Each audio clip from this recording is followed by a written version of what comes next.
Bonjour, voici donc notre séminaire de grammaire pour la semaine 7 et ce séminaire va porter sur le conditionnel présent et passé et notamment on va essayer de voir quand utilise-t-on en français ce temps du conditionnel présent et passé.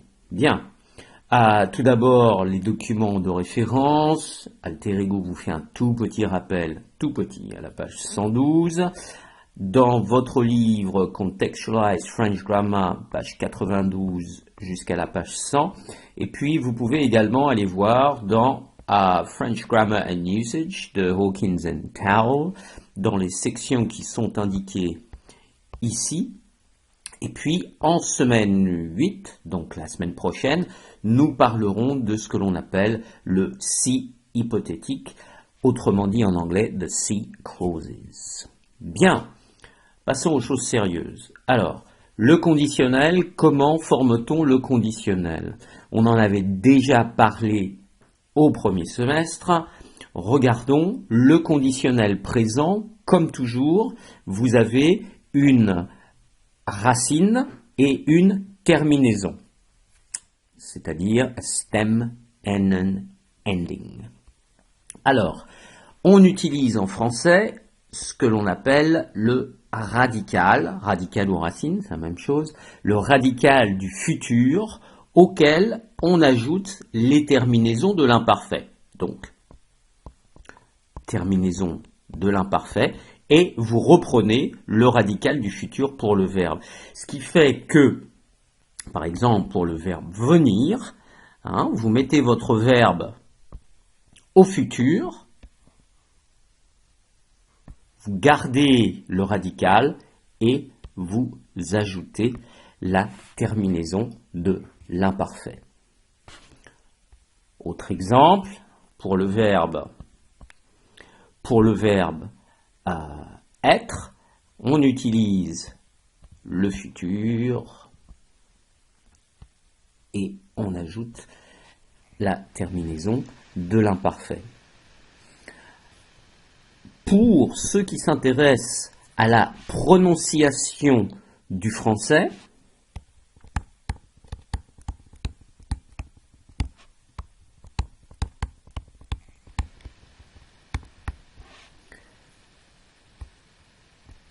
en français standard, mais beaucoup de Français ne font plus la différence au niveau phonétique entre les deux.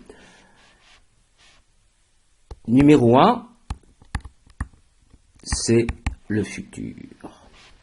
Numéro 2, qui est ici, c'est le conditionnel. Je vais vous prononcer les deux et essayez de voir si vous entendez la différence. Numéro 1, je viendrai. Numéro 2, je viendrai. Vous entendez la différence? Je répète. Futur, je viendrai. Conditionnel, je viendrai. C'est-à-dire que, pour ceux qui font de la phonétique, dans le premier, c'est je viendrai. Et pour le deuxième, c'est je viendrai. Ok? Donc, ce n'est pas très important en français si, lorsque vous parlez, vous ne faites pas la différence, parce que de toute façon, 80% des Français, du moins ceux que je connais, ne font pas la différence à l'oral. Par contre, à l'écrit, grande différence, au conditionnel, vous avez la terminaison de l'imparfait. Bien. Alors, quid du conditionnel passé? Eh bien, comme tous les temps que l'on appelle composés, le conditionnel passé se compose d'un auxiliaire plus d'un participe passé. Et comme tous les temps composés, c'est l'auxiliaire qui porte la marque du temps. Alors, regardons. Verbe venir, qui est un verbe de mouvement, donc qui se conjugue avec l'auxiliaire être, on va dire elle serait venue. Et on a un conditionnel passé. Pour les verbes qui se conjuguent avec l'auxiliaire avoir, c'est la même chose, et on aura le conditionnel de l'auxiliaire avoir, nous aurions plus le participe passé pu. Bon, voilà, c'était plutôt un petit rappel que une découverte de quelque chose de nouveau, mais c'est important de vous rappeler de la formation de vos temps. Bien. Alors, question, quand utilise-t-on le conditionnel en français? Eh bien, vous connaissez au moins une première utilisation qui est l'expression d'un souhait. Hein? Vous allez dans un magasin, vous allez dire « Bonjour monsieur, je voudrais une baguette, 2 croissants et un pain au chocolat. » Je voudrais. Donc on utilise le conditionnel pour exprimer un souhait. On utilise également le conditionnel pour des paroles rapportées. C'est-à-dire que ce n'est pas votre avis, ce n'est pas votre point de vue, vous avez simplement entendu dire. C'est un peu l'équivalent en anglais de it has been reported. Eh bien, it has been reported en français, on va traduire ça par le conditionnel. Quelque chose comme le tremblement de terre aurait fait, conditionnel passé, une centaine de victimes. Tremblement de terre is earthquake. Et vous voyez qu'on utilise en français le conditionnel ou le conditionnel passé. Donc ici, j'ai entendu dire que bientôt l'élevage représenté, c'est quand vous rapportez quelque chose que vous avez lu ou que vous avez entendu.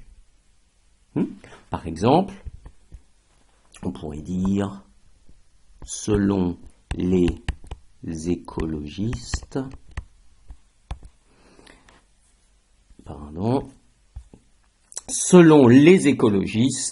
bientôt l'élevage représenterait 70% de l'eau consommée en France.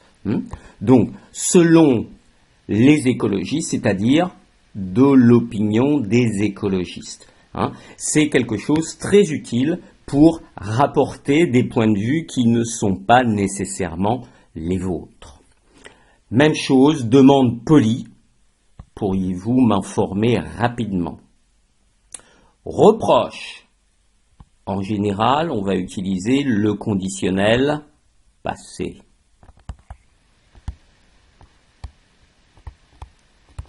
C'est-à-dire quelque chose, décidément, quelque chose que vous auriez dû faire, mais que vous n'avez pas fait. D'accord? Donc, c'est ce qu'on aurait dû faire depuis longtemps. C'est un reproche ou un regret. On verra, la distinction, en fait, est parfois difficile entre le reproche et le regret. Je suis sûr qu'on aurait pu éviter cette situation. Vous exprimez un regret. C'est-à-dire que, eh bien, ce n'est pas comme ça que cela s'est passé. Donc, on aurait pu éviter cette situation. Okay? Situation imaginaire, on utilise là le conditionnel présent. On n'utiliserait plus de pesticides. Dans un monde idéal, on n'utiliserait plus de pesticides, on replanterait des arbres, etc., etc. Et comme c'est une situation imaginaire, vous allez utiliser le conditionnel. Même chose, quand vous faites par exemple en français une suggestion, et si vous dites, vous proposez à votre ami, et vous dites, on pourrait aller au cinéma. Même chose en anglais. On pourrait aller au cinéma ce week-end. Vous faites une suggestion, donc vous utilisez le conditionnel. Même chose, les informations non confirmées. La planète verrait disparaître entre 50 000 et 100 000 espèces d'animaux chaque année. Information non confirmée, Ici, on est relativement proche des paroles rapportées. Donc, pour cela, on utilise le conditionnel présent ou passé selon les cas. Alors, petit rappel, puisque nous avions vu ça au premier semestre, l'utilisation du conditionnel dans le discours rapporté, qu'on appelle également le discours indirect.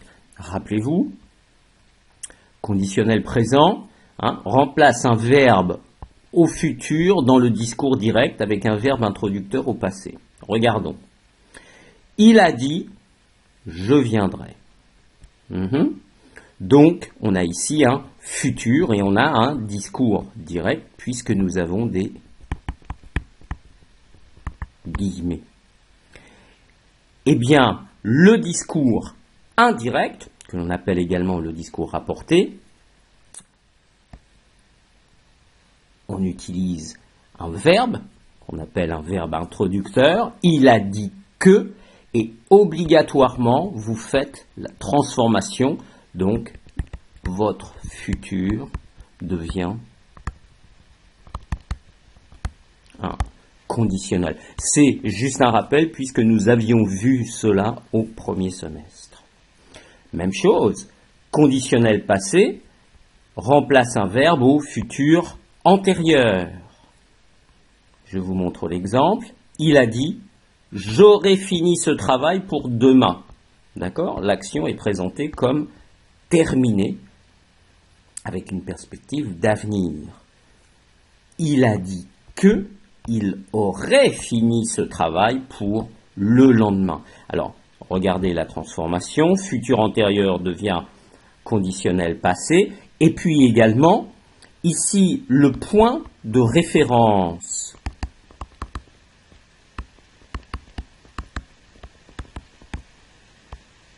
C'est à un moment du présent pour la personne qui parle. Ici, vous êtes obligé de faire la transformation pour le lendemain. Il a dit qu'il aurait fini ce travail pour le lendemain. Bien, c'est à peu près tout. Vous avez un quiz de contrôle et puis une série d'exercices. Ce qui est important, c'est en fait de comprendre le sens, c'est-à-dire pourquoi on utilise le conditionnel dans ces exemples-là.